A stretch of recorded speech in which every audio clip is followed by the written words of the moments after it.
Hello, everybody, and welcome to Bitesize Let's Talk Teenagers.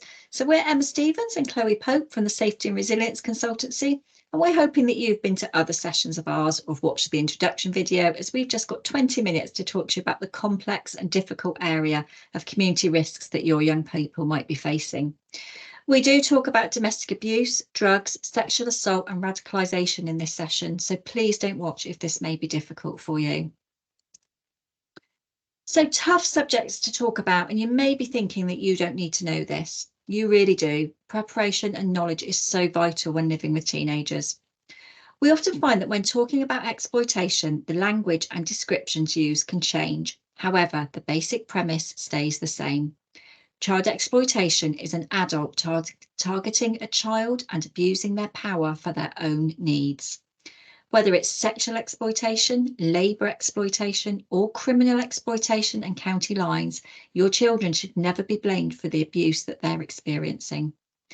Your teenager behaviour and responses are not the crime. We should never be victim blaming. Child exploitation is always the crime.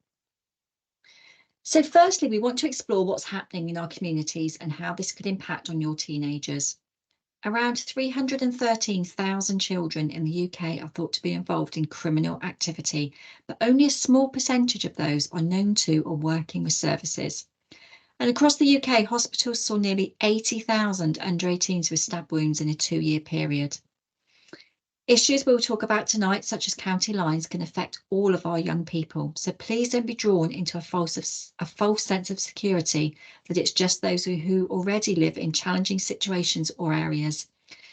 This really can and does affect all of our young people.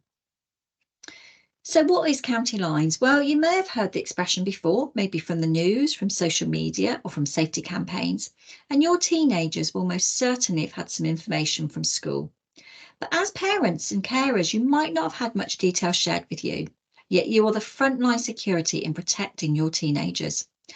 And if after tonight's session you want to look deeper into this, then more information is available from some of the agencies on your screen now. So county lines is a form of criminal exploitation where criminal gangs persuade, coerce or force children and young people to either store items such as drugs, weapons and money, or transport them to suburban areas such as market towns and coastal towns.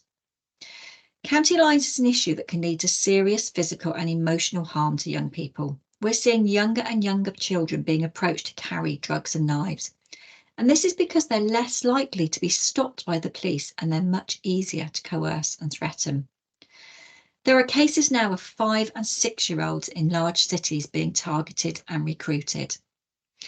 In 2020, a teenager was jailed after he was caught carrying almost half a kilo of heroin and cocaine. The teenager had agreed to transport over £46,000 worth of drugs to pay off what had started as a relatively small cannabis debt. His mother's home was broken into twice and a threatening message against his family was left. His mother had already tried to pay off the gang by giving them a large sum of money, but they wanted more and they forced the teenager into working for them. He had a phone with messages showing that he was supplying drugs and trying to source more in Bristol and Birmingham. No one else was caught, arrested, charged or sent to prison, and this is really typical within a gang scenario. Your young people are very likely to be at the bottom of this gang hierarchy that's on your screen, and they're the ones taking all the risks. The people at the top of the pyramid, the ones making the most money, rarely got caught, yet these are obviously the people that the police would really like to get to. Mobile phones are an essential part of facilitating these county lines drug deals. The phones are usually cheap, disposable and old-fashioned because they're used and they're changed frequently to avoid detection by the police. Gangs will use these phones to receive orders and contact young people to instruct them where to deliver drugs. This may be to a local dealer or a drug user, or to a dealer and a drug user in another county. And we're going to look at this as part of the signs and symptoms that you can look out for later in this session. The fear of serious physical violence as revenge for disrespecting, snitching or grassing is one of the things that prevents young people from leaving gangs or seeking help from police and other agencies. So I'm not sure if any of you watch Hollyoaks, but soaps can be a great place to explore difficult conversations.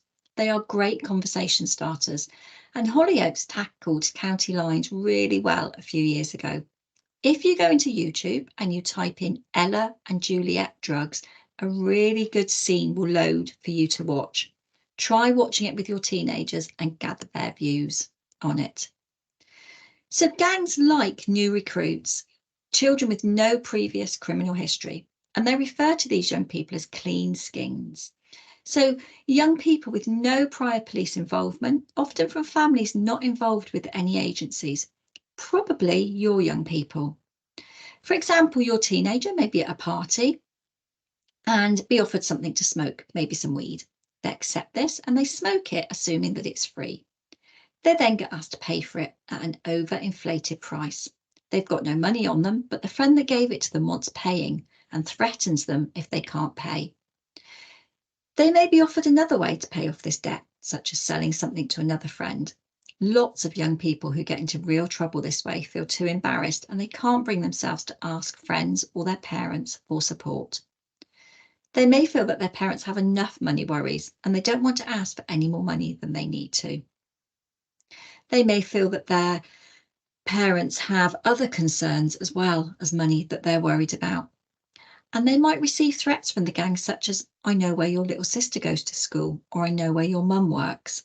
And they can be coerced into carrying and delivering more things. Gang leaders are very clever at not enabling people to leave. It may be that your young person agrees to do one job, for example, say dropping a packet to someone. They get mugged on the way, and so they end up owing the gang for the lost package and the lost revenue. The mugger is part of the gang, and your young person now probably owes hundreds of pounds to the gang. Any teenager can get involved into something very quickly that they cannot get out of. So we're just going to ask you now to listen to the story of a young person who we worked with, so you can see how easily this might happen. Hello, I'm Libby. I'm 15 and I live in foster care in Cornwall, but I used to live in South Devon with my mum and my little sister. My mum is trying to currently move house so we can all live together again. There was this girl at my school called Abby who always had lots of nice new clothes and was really popular. No one ever messed with her. One day she asked me if I could help her out by dropping a package to a friend's house for her. She said she would pay me £10 and I did not want to say no, so I did it. It was a very small parcel and the flat I went to was quite scary, but she gave me £10 and asked if I would do some more the next day. I said I couldn't and she said that was okay. The next day at school, my best friends wouldn't even talk to me. When I asked them why, they said that they had heard that I was selling drugs and didn't want to be around me anymore. School was really horrid with no friends, and it seemed as if everyone was talking about me. I started skipping some classes and not wanting to go in. I couldn't really tell my mum because she was arguing with her boyfriend at the time. One afternoon, Abby asked me again if I wanted to deliver something for her. I had nothing else to do, so I said yes. I earned £30 in 2 nights, and I was good at it, so she asked me to go a bit further away. She gave me a rail card so I didn't have to buy train tickets, and a phone so that she could get hold of me. I skipped school more and more, so I had paid work to do, and Abby was my only friend. One day I had over £300 on me, and I got mugged. I lost the money and all the little packages that I had. When I told Abby, she told me that it was okay, but that I now owed her over £600 and I would have to pay it off. She also said that she would have to charge me interest until it was paid. I had no way of paying back. I could not ask my mum, and so I had to work for Abby for free. Abby told me how to store the drugs inside my body so I wouldn't get mugged again. Abby gave me more and more work to do, and because I wasn't getting any money, I had to answer the phone whenever she called me.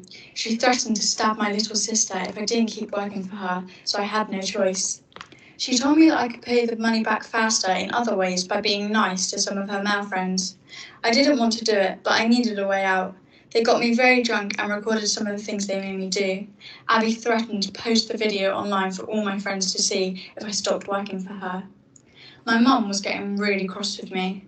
I was never home, and when I was home, I was tired and irritable. She kept getting hassled from school as I was never there. I didn't have anyone to tell as it was my own fault for starting it and for all the things I had done. When a social worker got involved, my mum was really cross with me, and I had to move out so that I wasn't a bad influence on my little sister. Abby and her friends used to hang around outside my house, ringing the bell and running away to try and find out where I was. My little sister was only 11, but they tried to talk her into going out with them.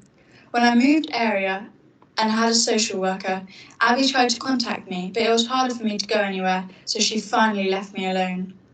I eventually told my foster carer what had been happening, and she believed me, but I was too scared to tell anyone else. The foster carer talked to my mum to help her understand, and now hopefully, when my mum has moved, I can go back there and live. I keep thinking what I could have done to stop it sooner, but I was so scared. Okay, so Hello, a I'm Libby. hard-hitting clip from Libby there, but it just really shows that young people may be recruited for county lines and other forms of criminal exploitation by that process of grooming. So this is particularly prevalent in sexual exploitation and abuse.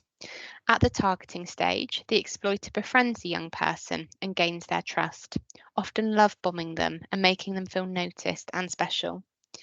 Young people may also be recruited through social media and or through their peer group. Someone commenting on how amazing their Insta posts are or how funny their posts are. At the friendship forming stage, the young person is initiated into the lifestyle by being made to feel more wanted and more special, part of a new family. They may be offered gifts, money, drugs, or alcohol as a way of gaining control over them. This leads us on to the loving stage, where they really do feel part of a special group, where they are asked to be part of big things, and when people may say that they cannot manage without them. Usually, at this stage, in a gang situation, the young person becomes more involved in criminal activities and takes on more responsibility within the group. Young people during this stage still feel like they are undertaking activities by choice. And then finally, the abuse starts, and they may be trapped and unable to leave. They may be controlled through threats against themselves and their family and physically attacked to ensure that they are too scared to tell anyone. They maybe make videos of their abuse, which they are threatened will end up online.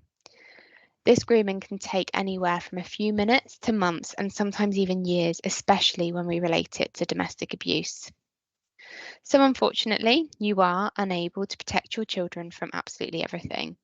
And we also need to understand the horrible realization that sometimes gangs are attractive and quite exciting to our children.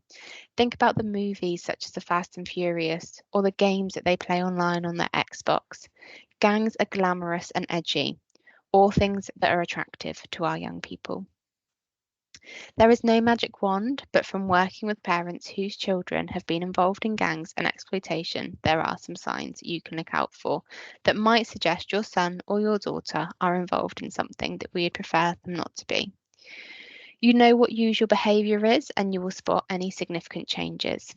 Lots of these are normal teenage behaviour traits. It is only if they are a multiple of against what you would normally expect that's when you need to explore it more. A good reason to get involved in your teenager's life. Know what is normal for them. So, firstly, an increase in money. Do they suddenly have lots of new clothes, shoes, or makeup? Are they bringing home takeaway food, for example? Do they have new piercings, tattoos? Are they buying gifts for people? Lots of Amazon deliveries turning up to your doorstep. More available cash. If there is no new job and you're not funding all of this, where is that money coming from? Families where both parents don't live together can make this a little harder to spot, as teenagers will happily say how much the other parent is giving them. But maybe you find hotel keys, unexplained keys. Hotels are good places for drug drops and also for abusive relationships to take place, as they're not always manned anymore. You don't have to walk past reception. You can check yourself in with a card and no face-to-face contact is needed. Additional phones are also a huge telltale sign. New phone, which they cannot explain, give a poor explanation for, will not let it out their sight, answer it immediately and secretively. Some of this is not unusual. Most teenagers are literally glued to their phones. Their whole lives are in their phones. But again, it's looking for something unusual. Are they suddenly reacting differently when it rings? Do they seem scared? Are you seeing rail cards? If there is no previous need for this, why is this necessary? Where are they going and who has bought them this rail card? Again, often provided by gang leaders to enable easy travel for county lines. Physical injuries, we've got unexplained bruising, burns, broken bones. That reluctance to seek medical help, minimizing what is happening. Are your teenagers being pressured by physical force? Look out for new medical needs, sexually transmitted infections, pregnancy, skin sores, or eating disorders. Excessive toilet use can be a worry from both an abuse and a gang perspective. Young people working within county lines need to store drugs and money. And sorry to say this, but sometimes the safest place can be inside of their body. For this, they need Vaseline or lube, condoms, cling film, sandwich bags, things you may not usually find in their bedrooms or their bathroom. Think about their general presentation. Do they have a dishevelled appearance, lack of or excessive personal hygiene? Putting drugs inside your body can be a messy business. It doesn't smell very nice. Are they generally depressed? Does life seem harder than usual? Are they overeating or undereating, or using self-harm as a way of coping with things that seem out of their control? Are they using words that they previously wouldn't have used, listening to a new type of music, a new reliance, or a greater use of drugs and alcohol? Do they have new friends? Again, in isolation, not a problem for young people. But are they being secretive about them? Do they have new partners, often older new partners, being picked up in high-spec cars? No longer socializing with old friends? Do they go missing? Not necessarily as a missing person for a long length of time, although this can happen. Think more about being out late, ignoring curfews, no explanation for where they've been, suddenly going out, missing school or college, or not attending previous clubs and social events. I know these are some difficult things to hear, but this is reality, and not confronting them can make life even harder. Emma. So, as we've said, an important part of keeping your family safe is protecting them from those who might try to groom and exploit them. And as well as thinking about this in terms of sexual or criminal grooming, this can include encouraging someone to develop support for extremist ideas. So these may be political, religious, or other causes. And the person being groomed may be encouraged to feel anger and intolerance towards other people, groups, or communities. So people exposed to this form of grooming can become radicalised. They may come to believe that actions need to be taken to advance their ideas. So, for example, they may be encouraged to beat up someone from a different religion or a political group. And in very extreme cases, they may come to support terrorist activity. So our teenagers are targeted through the internet, social media and online gaming sites. It can literally happen to anyone.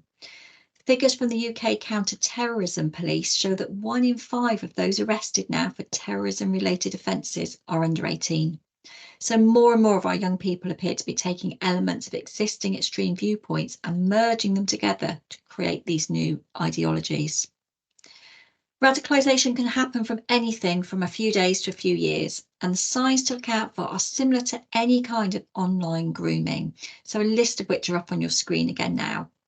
When someone becomes radicalised, it can endanger their safety and welfare and the safety and welfare of those around you.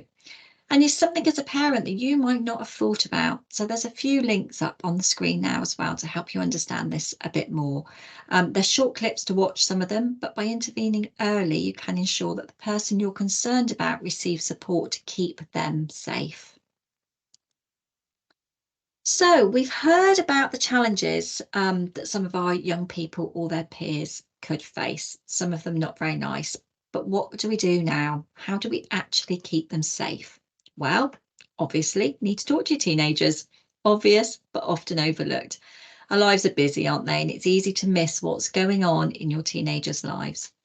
In our longer sessions and our toolkits, we do talk a lot about how to have those difficult conversations. But the message really is to just have those conversations, ask about their day, talk about what they enjoy, find out who their friends are, what they think about the headlines on the news if you're sat watching TV, how they feel about drinking. Just check in with them on a regular basis. So think about when we're having these conversations, you might not always hear things that you like or you agree with. Let's face it, our teenagers' opinions are often miles away from ours. So firstly, if you hear something that you don't like, try and stay calm. It may feel like there is never a good time to talk to a young person, but try and start the conversation when you aren't feeling too emotional so that you can calmly explain your concerns. Conversations when you're busy doing something else, but nothing important, can be helpful so that you or they don't feel embarrassed or pressured. Always remember that your young person is learning by observation. So if you can role model to them that you can stay calm during a tricky conversation, the more likely they will also stay calm in this situation. Try to stay non-judgmental, and this is about anything they might tell you. So, for example, they might tell you that their friend is pregnant. Try not to say, "Oh my God, that's dreadful," and overreact, because by using this language about their peers, it's going to make them less likely to share anything with you in the future. Even if what your young person has to say makes you feel uncomfortable or even disappointed, it's important that they still know that they can say it to you. Reacting negatively is just likely to make them cautious about being honest, and they may end up telling someone else who doesn't have their best interests in mind. We all need to feel that we are loved and looked after. It's human nature, and it's what helps our young people to thrive. So lessen that pressure if you do need to have a tricky conversation. Make them a hot chocolate or grab an ice lolly out of the freezer if they want to speak to you about something.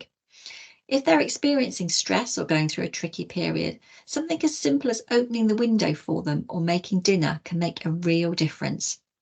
If you're working or you're busy and you and your teenager feel like passing ships in the night, leave a little note on their bed for them or in their school bag just to let you know you love them. Cringy, yes, but something that they'll remember. And above all, reassure them that you are there to talk to them if you have any questions, worries, or concerns. Explain that although initially you may be angry or scared by what they tell you, you can look at a plan together. Don't just leap ahead into action without their input. And if you set a boundary or make a promise to them, you must stick to it. Remember that trust is two-way. The more trustworthy you are, the more trustworthy your teenager is likely to be. And think about praise. So something that I'm sure was at the forefront of most of our minds when our children were toddlers and they used the potty, for example. Praise is equally as important now as it was then. I'm sure we can all remember a time when our parents said something sarcastic to us when we were teenagers. Things like, "Oh, you've decided to join us at the table tonight, have you?" Or, "It's nice to finally see you without that phone in front of your face." So here what we're doing is we're giving backhanded praise. We're acknowledging that they're doing something nice, but it's almost being phrased as a punishment. So think about ways that we can praise without using sarcasm. Be available. If your teenager tries to tell you something, put down what you're doing and listen. You might not get the chance again. Thinking back to the gang recruitment that we've talked about, if you can't find the time to listen to them, they might look to somebody who can. So try and start from a position where you understand and you can show that you've understood. You may not agree, but listening shows respect for their point of view. Try and encourage and invite discussion without it sounding as though you're laying down yet more rules. Try new sentences that begin with things like, "Have you thought about?" or "I wonder if." Showing your young person how to negotiate, respect their point of view respectfully, and come to an agreement. All of these are vital life skills.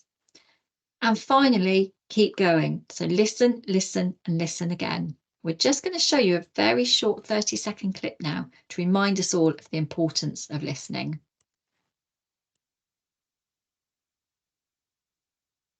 Oh, it's so nice to all be sitting down together. You can tell me something they did today. I drew a horsey. Good for you, son. I started smoking. I love you too, sweetheart. I'm selling bongs out of our minivan. I got a tramp stamp. I'm getting implants. I'm dating your brother. Uh-huh. I'm cooking meth in the basement. Great idea, kiddo. That's why you're so popular at school.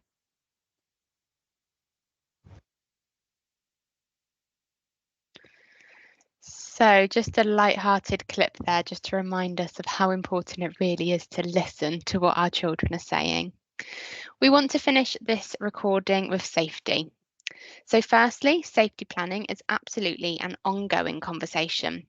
Risks to our young people are ever changing as they grow older, as they make new friends, and as they try new things. So we need to try and normalise the discussions around safety and keep the discussions around safety ongoing and not just a one-off. The gangs that Emma talked about tonight often work on opportunities. A young person who may have missed the lift home and is too scared to call their parents as they're drunk or high and they've run out of money really is a prime target.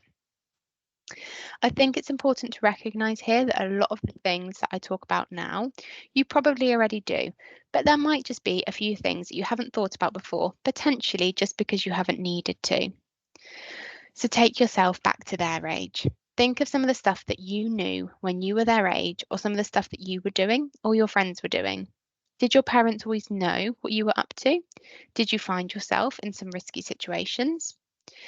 Make sure that when your young people leave the house, they have their mobile phone on them and that it is charged.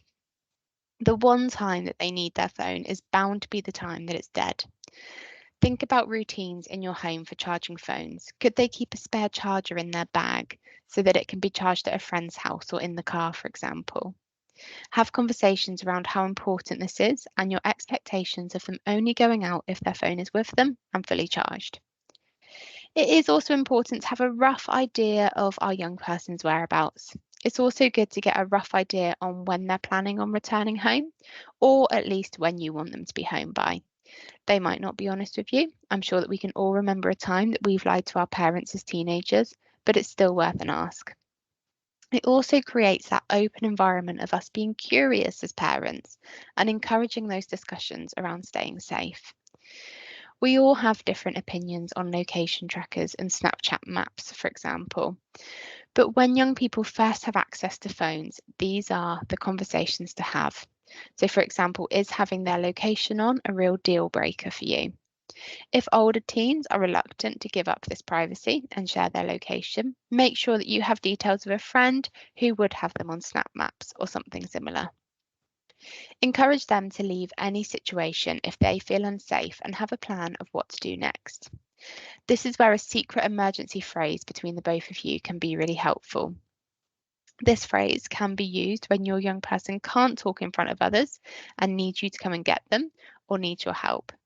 Think of an everyday phrase that you could agree on, such as, when you walk in the dog, or how's Auntie Susie? You both know that this really means, please come and get me, but none of their friends have to know that that's what it really means. Talk about calling 999 in an emergency. Also, it's important to remind your young people that the police are the good guys here and are here to keep us safe. Using positive language at home to discuss the police will influence how our young people see them and the likelihood that they will call them when help is needed. How will they get home from that party? You will find that once they reach their older teenage years and they or their friends start driving, then sometimes this does get a little bit easier. They want to drive, and so often there'll be a nominated driver in the group or someone who'll be offering lifts on social media. Easier in some ways, but harder in others. Do have conversations early about who they accept lifts from and about the dangers and legal issues around drink driving. Another opportunity here for good role modelling. Let them hear the conversations about nominating someone to drive and that person not having a drink. Can the timetables for the local bus or train or the numbers for the local taxi be added as a photo into their phones for when they might not have access to data or Wi-Fi to access this information? However, for some of our young people, walking home will be the only or the best option for them. So again, safety plan around this before they go out. Talk about keeping to well-lit streets, planning the route and sharing this with someone, not accepting lifts from someone unknown or even an unregistered or unknown cab, wearing shoes that you can walk in and having your hands free. We all know there is safety in numbers as well, so help them to recognise the importance of walking home in a group of peers or at least with another friend, and always encourage this. There's also a great phone line called Strut Safe, where someone will stay on the phone with you whilst you walk home. A good one to know about for emergencies. You cannot plan for every eventuality, but having open, regular, and early conversations will ensure that your young person comes to you with worries about risks that they are facing. Do find our toolkits on the Safer Devon website, lots more information for all age groups, and follow our social media for other events. Remember that there is no such thing as a perfect parent. Love, nurture, and understanding plays a huge part in bringing up children. Thank you so much for listening to us talk to you in this session. We really hope that you found this recording useful, and hopefully you'll click on to some of our other videos. Thank you and goodbye.